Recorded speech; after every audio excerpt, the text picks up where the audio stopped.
सबको जय मसीह। आज सुबह के समय परमेश्वर की अनुग्रह से आप लोगों से प्रभु का वचन के साथ शेयर करने में प्रभु एक अवसर दिया है, इसीलिए परमेश्वर का नाम स्तुति हो। आइए मैं आप लोगों को हमारे आज की सुबह की डिवोशन में आप लोगों को मैं स्वागत करता हूँ। आज हम देखेंगे लूका लिखित सुसमाचार 8 उसका 49 से 50 तक। इसमें हमारा मुख्य संदेश यह है कि डर नहीं, केवल विश्वास है। इस वचन का मुख्य संदेश जब हम सुनते हैं उस समय में सबसे पहले एक विचार आता है, डरो मत, केवल विश्वास करो। जीवन में कठिनाइयां आती है, लेकिन हमें यीशु पर विश्वास रखना चाहिए। जब हम इस प्रकार की तौर पर गुजरते हैं, सबसे पहले बुरी खबर आ सकती है। हमें संकट में परमेश्वर की उपस्थिति पर विश्वास करना चाहिए। जब बुरी खबर आने के समय में हम परमेश्वर की उपस्थिति को जानना चाहिए। दूसरा, यीशु का प्रस्ताव वो हमें भय से ऊपर उठने को कहते हैं ताकि हम विश्वास में मजबूत हो जाए। तीसरा, विश्वास से संपूर्णता आती है। विश्वास हमें चंगाई और पुनर्स्थापना दिला सकता है। डरो मत, केवल विश्वास कर यह है, कठिन समय में हमें परमेश्वर के वचन पर विश्वास बनाए रखना चाहिए। दूसरा, चमत्कार अभी बाकी है।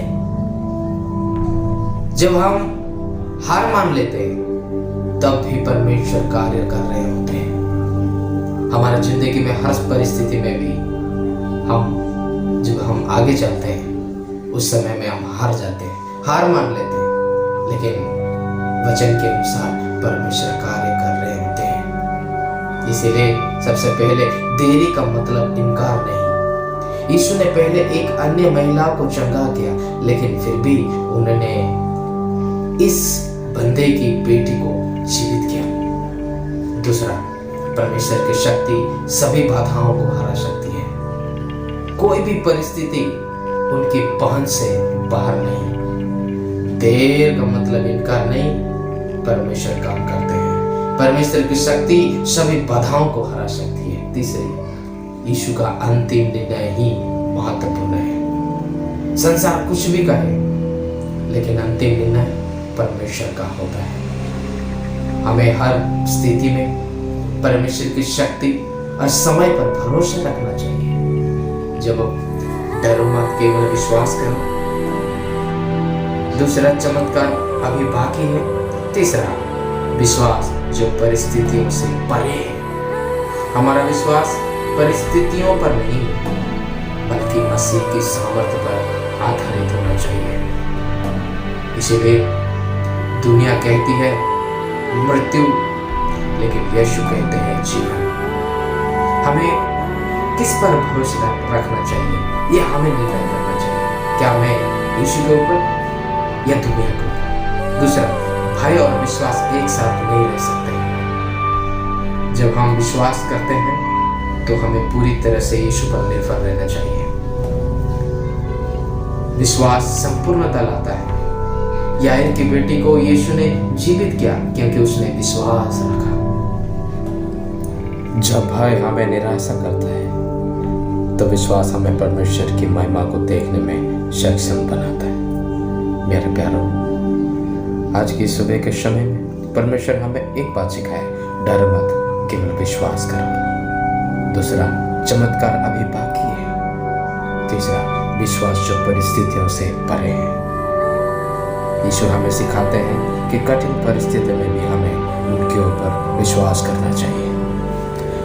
चाहे हालात कितने भी असंभव लगे, यीशु की शक्ति हमारे लिए काम करती है। इसलिए आइए आज के समय में परमेश्वर के निकट प्रार्थना करें। कहे, लो मैं तुम्हारा,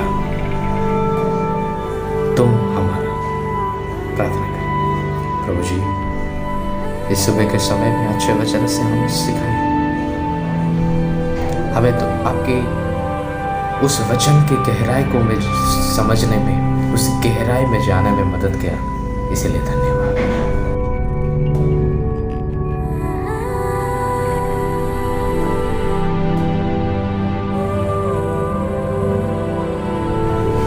हमारे जीवन में सबसे पहला काम प्रभु तुझे पुकारना चाहिए, तेरे ऊपर विश्वास करना चाहिए।